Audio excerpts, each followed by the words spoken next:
Getting to the quarterback might be the biggest thing on San Francisco's mind every offseason, and while everyone focuses on their early round picks like Nick Bosa, I don't think many truly understand just what they are doing with Robert Beal Jr. While Beal was selected in the 5th round of the draft last year, he truly has all the skills you want out of a dominant pass rusher. His first step was the fastest of his entire class, as well as running his 40-yard dash in 4.48 seconds. When you also throw in the fact he's 6'4" and has a wingspan of nearly 7 feet, you can see why Kris Kocurek definitely pounded the table for this guy.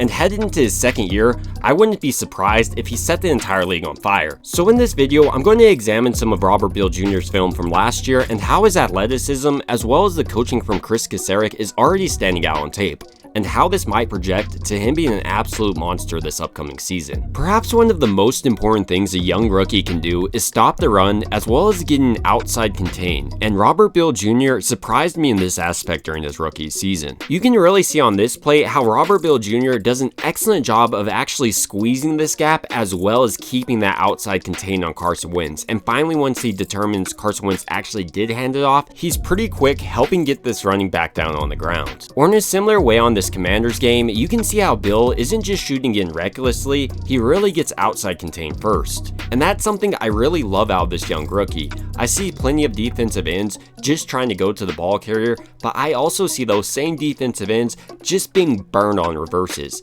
I don't think Beal is going to be one of those guys. And while everyone emphasizes the importance of getting outside contained in the running game, it's equally important when you're facing a mobile quarterback like the Niners are here against Carson Wentz. Why this play really stands out to me is because Robert Beal Jr. shows that he's an extremely aware rookie. He's able to not only just identify where Carson Wentz is going, but also change his pass rush to ensure that he's able to keep him within inside the pocket. That's some high-level stuff for someone who really didn't have that much opportunities at Georgia. But that's not the only thing that really stands out to me. RBJ also shows a great ability to pursue plays. His motor is always running hot. In a similar way to his college days, his 4.48 speed really helps him chase down these quicker ball carriers. Another under-radar skill for a lot of defensive linemen is their ability to throw off tight end routes. On this play, for instance, you can see how Robert Beal Jr. does a great job of disrupting this route, which helps Winters cover this tight end and ultimately it helps lead to this incompletion.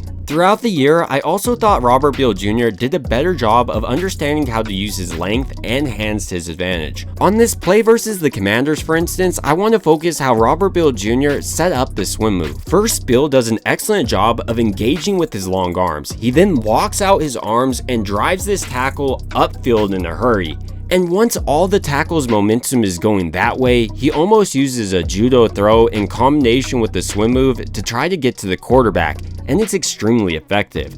Going into season 2, I think we're just going to see more refinement in these pass moves. A big reason why I believe Robert Beal Jr. will be able to unlock his skill set is the coachability he showed off last year. On this play, for instance, while Robert Beal Jr. does an excellent job of squeezing this tight end, he gets too far inside, and this allows Carson Wentz to scramble for a couple of yards. And while this happened at the end of the half, Robert Beal Jr. made sure to address this going forward. Then later in the game, you can see how Robert Beal Jr. understands how he made a mistake, gets further outside on this play, and ultimately that leads to him getting his first sack in the NFL. But for me, I don't think this is going to be Robert Beal Jr.'s last sack. Rather, because of all the refinement he showed off as a rookie and having one of the best defensive line coaches in the entire league in Kris Kocurek, I expect Robert Beal Jr. to have a major impact on this team this upcoming year. And while he might not start for San Francisco, I do think he gets a lot more opportunities this year, especially when you consider the fact that he's pretty strong against the run as well as the pass.